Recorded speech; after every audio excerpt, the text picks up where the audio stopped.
Hey everyone! Today, I'll show you how to use multiple sound outputs on Windows 11. This is super handy if you want different apps to play audio through separate devices. Let's dive in. First, click on the Start menu and go to Settings. From there, open the System section and select Sound. Under the Output section, you'll see all the devices connected to your computer, like headphones, speakers, or monitors. If you want to set a device as your default output, just click it.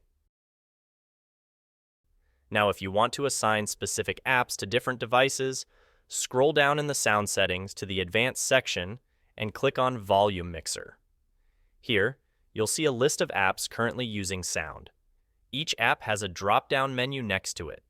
Click the drop-down and choose which audio device you want that app to use.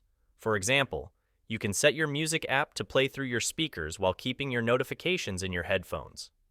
Next, let's enable Stereo Mix, which is a powerful tool for advanced sound output. Scroll down in the sound settings and click More Sound Settings.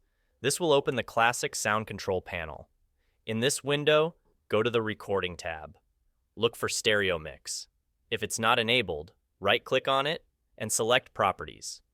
Once you're in the Properties window, find the device usage option at the bottom. If it says Don't use this device, disabled, change it to Use this device, enabled. Then click OK, and click OK again to return to the main window. Now, go back to the Input section in the main sound settings page and you'll see Stereo Mix listed. By selecting it, you can make additional adjustments if needed. And that's it. You're now ready to use multiple sound outputs on Windows 11. Let me know in the comments if you have any questions.